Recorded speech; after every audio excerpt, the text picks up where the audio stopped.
राम, जय माता दी, हर हर महादेव, जय श्री राम, जय सिया राम, जय Hind. Welcome back to my channel. कैसे हैं आप सभी? आप सबको नवरात्रि की बहुत शुभकामनाएं। हमारी दुर्गा माँ, हमारी सब देवियाँ, जितनी भी हमारी माँ है, जितनी भी हमारी देवी है, उनका आशीर्वाद हम पे बना रहे, हम सही मार्ग पे रहे, अच्छे कर्म करें, खुश रहे और जितना हो सके अपने धर्म को फॉलो करें, अपने धर्म के लिए, अपने देश के लिए अच्छे कर्म करें, लोगों के लिए अच्छे कर्म करें एंड एक पीसफुल एनवायरनमेंट बनाने की कोशिश करें। ठीक है। सो यस, आज की इस वीडियो में हम बात करेंगे राम मंदिर के बारे में। ठीक है। राम मंदिर के बारे में हम क्या बात करेंगे? राम मंदिर के बारे में हम बात करेंगे कि राम मंदिर क्या जो केस है वो पूरा क्या है, आखिर 500 साल पहले क्या। मुझे लगता है ये सबको पता होगा वैसे, बट फिर भी एक मतलब कहते हैं ना कि बिल्कुल बेसिक्स से मैं अपनी वीडियो में स्टार्ट करती हूँ। तो यस, 500 साल पहले क्या हुआ था, 500 ईयर्स का जो स्ट्रगल, 500 साल के बाद हम लोगों को हमारी जीत हुई है। 500 साल के बाद हम लोगों के साथ जस्टिस हुई है। तो हम लोग आज देखेंगे कि 500 साल का ये पूरा क्या है। ठीक है, क्या हिस्ट्री है, राम मंदिर किसने बनाया है, राम मंदिर का जो पूरा एक किसने बनाया, इन द सेंस कि जो पूरा एक डिज़ाइन है वो डिज़ाइनिंग किसने की है। उसके बाद राम मंदिर का जो एक केस था ये किस लॉयर ने फाइट किया था। ठीक है। उसके बाद राम मूर्ति किसने बनाई है। और साथ में सबसे इम्पॉर्टेंट जो मुझे लगता है वो ये है कि जितने भी हमारे हम कह सकते हैं कि स्ट्रगलर्स थे, जिन्होंने स्ट्रगल किया था, जिन्होंने अपनी अपनी जान गंवाई थी, शहीद जितने भी थे राम मंदिर के लिए जिन्होंने अपनी जान गंवाई है, राम मंदिर का जो कहते हैं ना कि वो कि अब उनके अंदर जो एक ज़िद थी कि हमें राम मंदिर बनाना है, वो जितने शहीद हमारे रह चुके हैं हम उनके बारे में भी बात करेंगे। सबसे ज़्यादा ज़रूरी मुझे लगता है कि यही है। ठीक है, उन लोगों के बारे में जानना, उन लोगों को अप्रिशिएट करना। सो यस, चलिए आज और यस ये भी कि किसने प्रूफ दिया था उस टाइम पे जब 2020 में पूरा केस का फाइनल चल रहा था। तो बहुत सारे प्रूफ मिले थे कोर्ट में, मतलब कोर्ट ने बहुत सारे प्रूफ ना सबमिट किए गए थे कोर्ट में। ठीक है, तो हम वो भी देखेंगे। मुझे सारे प्रूफ तो नहीं मिले, लेकिन जितने भी मुझे मिल पाए हैं मैं वो आज आप लोगों से शेयर करूँगी। ठीक है, सो चलिए लेट्स स्टार्ट। जय श्री राम, जय सिया राम। तो सबसे पहले हम ये देखते हैं कि जो ये पूरा 500 साल का स्ट्रगल है फॉर राम मंदिर ये क्या है। ठीक है, ओवर द राम जन्मभूमि site in Ayodhya dates back to the 1528। मतलब 1528 की बात है जब एक मुगल राजा ने कह सकते हैं कि हमारा मंदिर तुड़वा कर वहाँ पे मस्जिद बनाई थी। ठीक है, तब की बात है, ये 1528 की बात है कि हमारा मंदिर तुड़वा कर वहाँ पे मस्जिद बनाई थी और वहीं से हमारा स्ट्रगल स्टार्ट हुआ है। ठीक है, 1528 में ये हुआ था, मत जाकर 2024 में कह सकते हैं जस्टिस हुई है। ठीक है, तो yes it's a struggle of 500 years and 500 साल बहुत ज़्यादा होते हैं। 500 साल बहुत ज़्यादा होते हैं। 500 साल में आप लोग सोचो कितने लोग आए, कितने लोगों ने मेहनत की, कितने लोगों ने ये दिल में इच्छा रखी कि हमें राम मंदिर बनता हुआ देखना है, हमें सच्चा, एक तरह से हम कह सकते हैं कि जो सच है हमें वो जीतते हुए देखना है। और 500 साल के बाद फाइनली ये जनरेशन है, जितने भी लोग जिन लोगों ने ये चीज़ देखी है, and I am so lucky कि within 1 year, not even a 1 year, अभी एक साल नहीं हुआ है राम मंदिर बने हुए और मैं जाके विजिट भी करके आई हूँ। So I am very lucky. तो हम लकी पीपल है, we are that lucky souls जिन्होंने राम मंदिर बनते हुए देखा है, जिन्होंने 500 साल के स्ट्रगल का फाइनली जो अंत हुआ और जो जस्टिस हुई वो हमने अपनी आंखों से देखा है। And we are so thankful to our ancestors, we are so thankful to the people who fought for it, who sacrificed their life and now जिन्होंने फाइट किया। ठीक है, चाहे वो लॉयर हो, चाहे वो नरेंद्र मोदी हो, नो डाउट, एंड वो भक्त है। एंड आई कैन फील कि एक भक्त की जब भक्ति की जीत होती है ना, एक भक्त जब देखता है ना कि यस हमारे भगवान की जीत हो रही है, तो बहुत खुशी होती है। और सही में कोई माने या ना माने, बट आई फील कि ही इज़ द वन जिन्होंने बहुत मेहनत की है राम मंदिर के लिए, जिन्होंने बहुत मेहनत की है सच्चाई के लिए। ठीक है, जिन्होंने मेहनत की है कि जिसका जो डिज़र्व करता है उसे वो मिले। और जो नरेंद्र मोदी जी ने बहुत ज़्यादा मेहनत की है, नो डाउट उस चीज़ के लिए, है ना। और उनके साथ जितने भी लॉयर्स हैं हमारे, जिन्होंने पूरा जिन्होंने ये केस लड़ा था, जिन्होंने ये केस के लिए फाइट किया था, उनको बहुत बड़ा thank you. He was 92 years old man, वो 92 ईयर्स के हैं and that time he was 92। तो तब भी उन्होंने लड़ाई की। ही वो इज़ सो एक्सपीरियंस्ड कि आई डोंट थिंक सो कि उनसे बेटर कोई इतने अच्छी तरह से इस केस को संभालता। तो जितने भी लोग हैं जिन्होंने प्रूफ दी है, ठीक है, बहुत सारे लोगों ने, आगे हम डिस्कस करेंगे। तो जिन्होंने प्रूफ दी है, जिन्होंने, सबका थैंक यू है कि हमारी जीत हुई है, राम मंदिर बना है, सच्चाई की जीत हुई है।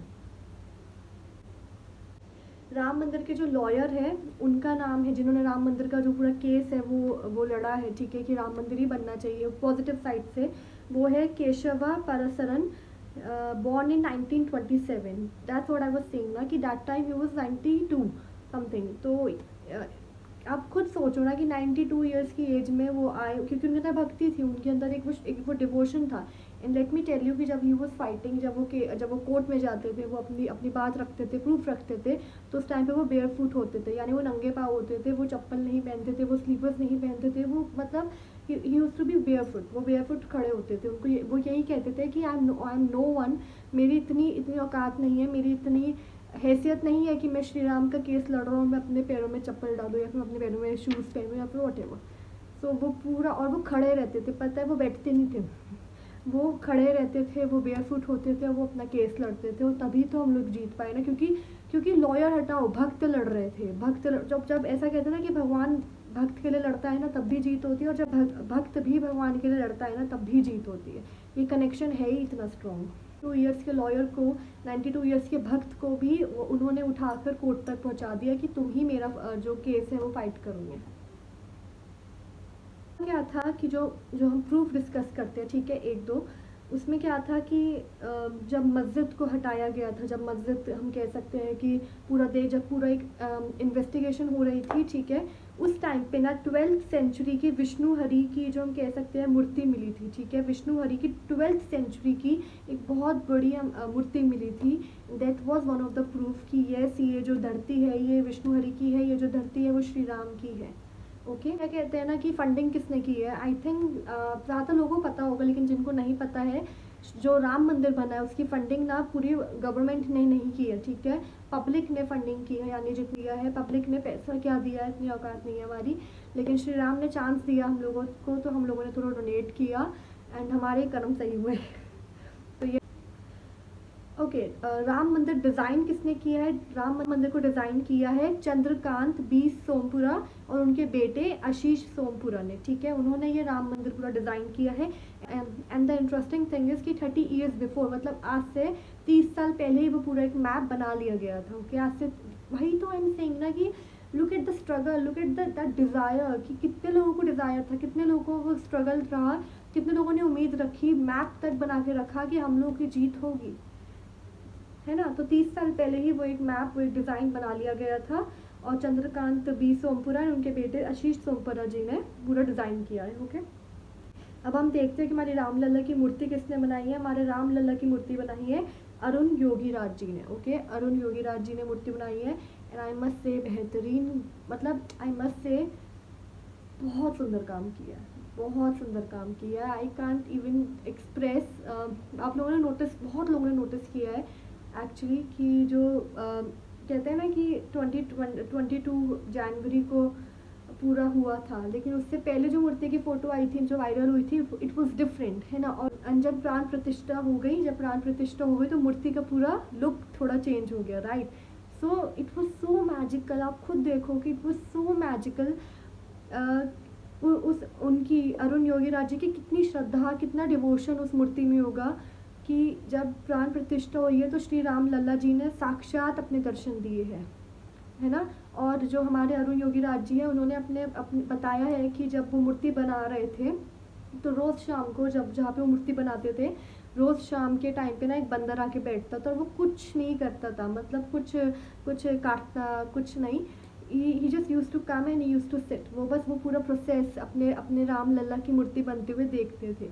तो तब उन्होंने अपना एक्सपीरियंस बताया था अरुण योगीराज जी ने कि मुझे पता था कि ऐसा कुछ ना कुछ मैजिकल होगा, बिकॉज जब मैं मूर्ति बना रहा था तब मेरे साथ इतना मैजिकल मोमेंट्स हो रहे थे, तब मेरे साथ इतने सारा चमत्कार हो रहे थे कि मुझे पता था कि जब ये मूर्ति बन जाएगी, प्राण प्रतिष्ठा हो जाएगी, तो ऑब्वियसली कुछ ना कुछ ऐसा होगा कि दुनिया देखेगी भक्ति की शक्ति, ठीक है। सो यस, आप लोगों को पता होगा कि नेपाल से काली एक नदी है, वहाँ से भी शालिग्राम पत्थर अयोध्या पहुँचे थे। ये हम, हाँ, उस टाइम पे मतलब मैं बहुत खुश हुई थी जब पत्थर आए थे, मतलब वो पूरे आया था नेपाल से, and it was beautiful moment, ठीक है। और 51 इंच की मूर्ति है, ठीक है, वो 51 इंच की मूर्ति को काले पत्थर से बनाया गया है, 51 इंच की ओके। जयपुर की जो रॉयल फैमिली है उनकी जो मेंबर है, ठीक है, दिया कुमारी जी, वो बीजेपी की भी मेंबर है, ठीक है, वो बीजेपी पार्टी की भी मेंबर है। एंड वो लोग जो है ना, जो जयपुर की रॉयल फैमिली है, वो श्री राम के वंशज है, ठीक है, कुछ मतलब कुशवा है वो लोग, श्री राम के वंशज है। और उन्होंने भी, जब ये पूरे प्रूफ्स की बात चल रही थी ना, जब केस लड़ा जा रहा था, जब ऐसा कहा जा रहा था कि हमें प्रूफ्स दो, हमें हमें पता लगना चाहिए कि यहाँ पे राम मंदिर था, यहाँ पे पूरा जन्मभूमि है ये, तो उस टाइम पे भी जो जयपुर की रॉयल फैमिली है उसमें उन्होंने, जो दिया कुमारी जी हैं उनकी फैमिली ने बहुत ऐसा आगे चढ़ के बोला था कि उनके पास प्रूफ्स है, और उन्होंने कहीं ना कहीं दिखाए भी थे, ठीक है, उन्होंने प्रूफ्स दिखाए भी थे कि यस वो राम जी के वंशज है। एंड कहीं ना कहीं उन्होंने ये भी कहा था कि अगर राम मंदिर बनने के पीछे कोई प्रॉब्लम आती है तो हम तैयार है प्रूफ देने के लिए, हम तैयार है ये दिखाने के लिए कि ये राम मंदिर यही का ही है, अयोध्या भूमि का ही है, अयोध्या जन्मभूमि ही है श्री राम की, ठीक है। तो जयपुर रॉयल फैमिली का भी इसमें बहुत, एक हम कह सकते हैं कि बहुत बड़ा हाथ रहा है, ठीक है। ओके, सो जो इनके मैं बहुत रिस्पेक्ट करती हूँ, ठीक है। एंड आई फील कि मतलब भक्ति ये होती है, ऐसे लोगों को देखकर फील होता है कि हम इंसान नॉर्मल बना हुआ है, इंसान नॉर्मल होता नहीं है, इंसान जो है ना वो बहुत कुछ कर सकता है अगर वो भक्ति करे, ठीक है। सो सबसे पहले हम बात करते हैं स्वामी राम भद्राचार्य जी की, ठीक है, स्वामी राम भद्राचार्य जी की। फर्स्ट ऑफ ऑल उनकी आप कभी जाओ, आप उनकी पूरी लाइफ की जर्नी रीड करो, आप उनकी पूरी लाइफ की जर्नी सुनो कि उनकी जर्नी अभी तक की क्या रही है। मुझे भी गूज़बम्स आ रहे हैं, वो जो है ना वो देख नहीं सकते हैं, ठीक है, जो स्वामी राम भद्राचार्य जी है वो देख नहीं सकते हैं। एंड तब भी उनको ना रामायण जो है ना वो मुंह पे रटी हुई है, मतलब उन्होंने इतनी बार रीड की, उन्होंने इतनी बार सुनी, उन्होंने इतना बार, मतलब हम लोग काउंट नहीं कर सकते हैं कि उन्होंने कितनी बार रामायण सुनी है, पढ़ी है। वो श्रद्धा ही है, वो डिवोशन ही है कि he cannot see, but उनको मुंह पे शायद से जो देख सकते हैं उनको इतनी अच्छी तरह नहीं पता होगा रामायण के बारे में जितना उन्हें पता है, ठीक है। और उन्होंने ही मेन गवाही दी है, ठीक है, जब प्रूफ्स को ढूंढा जा रहा था, जब ऐसा बोला जा रहा था कि आप आइए, अगर आपको कुछ पता है राम मंदिर के बारे में, अयोध्या के बारे में, तो आप आओ और आप प्रूफ दो। He was one of them जिन्होंने आके गवाही दी थी अयोध्या राम मंदिर केस में, ठीक है, हमारे स्वामी राम भद्राचार्य जी ने गवाही दी थी, ओके। एंड साथ में उन्होंने 437 प्रमाण यानी 437 प्रूफ कोर्ट को दिए थे, ठीक है, 437, it's a huge number, it's a big number, 437 proof उन्होंने कोर्ट को दिए थे। एंड वो सब प्रूफ बहुत बड़ा रीज़न है कि आज श्री राम मंदिर बना है। अब मैं रीड करूँगी, आप लोग ध्यान से सुनना, ठीक है, क्योंकि मैं देख कर रीड करूँगी, मैं नहीं चाहती कि कुछ भी शब्द गलत निकले, ओके। ओके, स्वामी ने कहा वाल्मीकि रामायण के बाल कांड के 8वें श्लोक से श्री राम जन्म के बारे में जानकारी शुरू होती है। जो वाल्मीकि रामायण है उनके बाल कांड के 8वें श्लोक से श्री राम जन्म के बारे में जो श्री राम जन्म के बारे में जानकारी शुरू होती है, ठीक है। इसके बाद स्कंद पुराण में, ठीक है, जो हमारे पुराण है उसमें एक पुराण है स्कंद पुराण, ठीक है, वो कार्तिकेय जी जो है शिव जी के बेटे, उनका नाम है स्कंद पुराण, उनका एक पुराण है, उसमें भी राम जन्म स्थापना के बारे में बताया गया है, ठीक है। इसके मुताबिक राम जन्म स्थान से 300 धनुष की दूरी पर सरयू माता बह रही है, ठीक है, मतलब सरयू घाट है, सरयू नदी है, 300 जो हम कह सकते हैं धनुष के दूरी पर, ठीक है, यानी जो राम जन्म स्थान है वहाँ से 300 धनुष की दूरी पर सरयू माता बह रही हैं। और एक धनुष की जो दूरी होती है, जो एक धनुष का हम कह सकते हैं वो 4 हाथ का होता है, ठीक है। और आज भी अगर हम आज भी नापते हैं, मतलब ये हुआ है, ये ना आज क्या नापते हैं, मतलब ये हुआ है, ठीक है, कि जो श्री राम जन्म है, ठीक है, वहाँ से जो सरयू माता है उसकी दूरी बताई है उन्होंने, स्कंद पुराण में जो मेंशन है। और आज भी हमने जब नापा है, आज भी जब हम नापेंगे तो वो जो डिस्टेंस आया है, वो जो हम कह सकते हैं कि पूरा उन्होंने जो बताया है कि इतनी दूरी है, वो जो दूरी आई है, जो डिस्टेंस आया है वो एग्जैक्ट उतना ही आया है, ठीक है, यानी it is one of the proof. हमारे पुराणों में, हमारे वेदों में ये चीज़ है, हमारी बुक्स में है, हमारे जो हिस्ट्री में है, जो चीज़ें हमें बताई गई है, वो हम लोगों ने जब प्रैक्टिकल करके देखा है तो वो बिल्कुल सही निकली है, ठीक है। कहा है कि वेदों में भी राम जन्म का जो हम कह सकते हैं प्रूफ है, ठीक है, ऋग्वेद के दशम मंडल में भी इसका प्रमाण है, यानी जो हमारा ऋग्वेद है उसके दशम मंडल में भी प्रमाण है, ठीक है। एंड नाउ ये टॉपिक मैंने बिल्कुल लास्ट के लिए रखा हुआ था, ठीक है, जो मैं डिस्कस करूँगी। बिकॉज आई फील कि ये लोग जो है ना, ये लोग मेन हीरो है, ठीक है, जिन्होंने प्रूफ दिए हैं, जिन्होंने फाइट किया है, जिन्होंने अपनी जान गंवाई है, जिन्होंने ये देखकर कि उनके ऊपर अटैक्स ना हो, उनकी फैमिली पे हमला ना हो, उन पे हमला ना हो, कुछ भी हो, मतलब किसी भी नेगेटिविटी से वो डरे नहीं है और वो आगे बढ़े हैं और उन्होंने अपनी बात साबित की है, ठीक है। सबसे बड़े जो मैं जिनकी बहुत रिस्पेक्ट करती हूँ वो है कोठारी ब्रदर्स, ठीक है। कोठारी ब्रदर्स के बारे में आई फील आप सबको पता होगा, ठीक है। दे आर द हीरोज़, वो रियल हीरो है। एंड उन्होंने सिर्फ 20 एंड 22, मतलब वो भाई थे है, उनका नाम है राम कोठारी और जो सेकंड है उनका नाम है शरद कोठारी, ठीक है। और उनकी एज थी जब वो शहीद हुए हैं, दे वर ओनली 22 एंड 20, ठीक है। 22 एज के एक थे एंड 20 के सेकंड थे, मतलब 22 एज का एक भाई था और 20 जो एज है सिर्फ 20 साल के मात्र दूसरा भाई था, ठीक है। एंड उन्होंने नवंबर 1990 में वो शहीद हुए थे। एक तरह से हम कह सकते हैं कि दे वर द मेंबर ऑफ विश्व हिंदू परिषद VHP। एंड इसलिए इस चलते उन्होंने, because they were the devotees, ठीक है, वो डिवोटीज़ थे, वो हम कह सकते हैं कि वो सही के लिए लड़ रहे थे, वो अपने धर्म के लिए लड़ रहे थे, अपने देश। उन्होंने कभी हार नहीं मानी, इसलिए उन्होंने कभी हार नहीं मानी और वो सही के लिए लड़ते रहे। और इसी वजह से नवंबर 1990 में ओपन फायरिंग की गई सिक्योरिटी के द्वारा, ठीक है। जब दे वर फाइटिंग फॉर राम मंदिर, वो हम कह सकते हैं आंदोलन कर रहे थे, वो बैठे थे एंड दे वर सेइंग कि हमें हमारा हक चाहिए। वहाँ पर वहाँ पर गवर्नमेंट ऐसी थी उस टाइम पे कि उन्होंने ऑर्डर्स पास किए एंड सिक्योरिटी की वजह से, कोई भी गवर्नमेंट अगर आपको प्रिविलेज नहीं देती है ना, तो कोई भी इंसान इतना बड़ा एक्शन नहीं ले सकता। अगर गवर्नमेंट आपको प्रिविलेज दे रही है तो ही आप इतना बड़ा एक्शन ले सकते हो, ठीक है।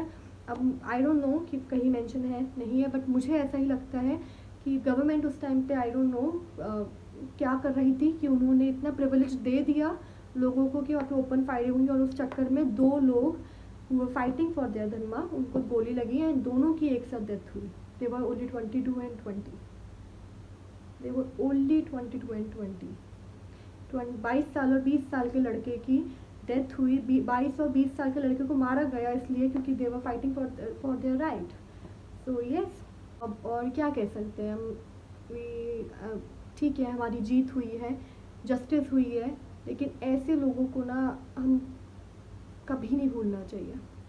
हम जो इधर तक आए हैं ना, हम लोग की वजह से आए हैं। अगर ये लोग भी उस टाइम पे हार मान लेते ना, तो शायद से हम अभी इधर तक आ ही ना पाते हैं, शायद से भारत, शायद से सनातन धर्म बच ही ना पाता।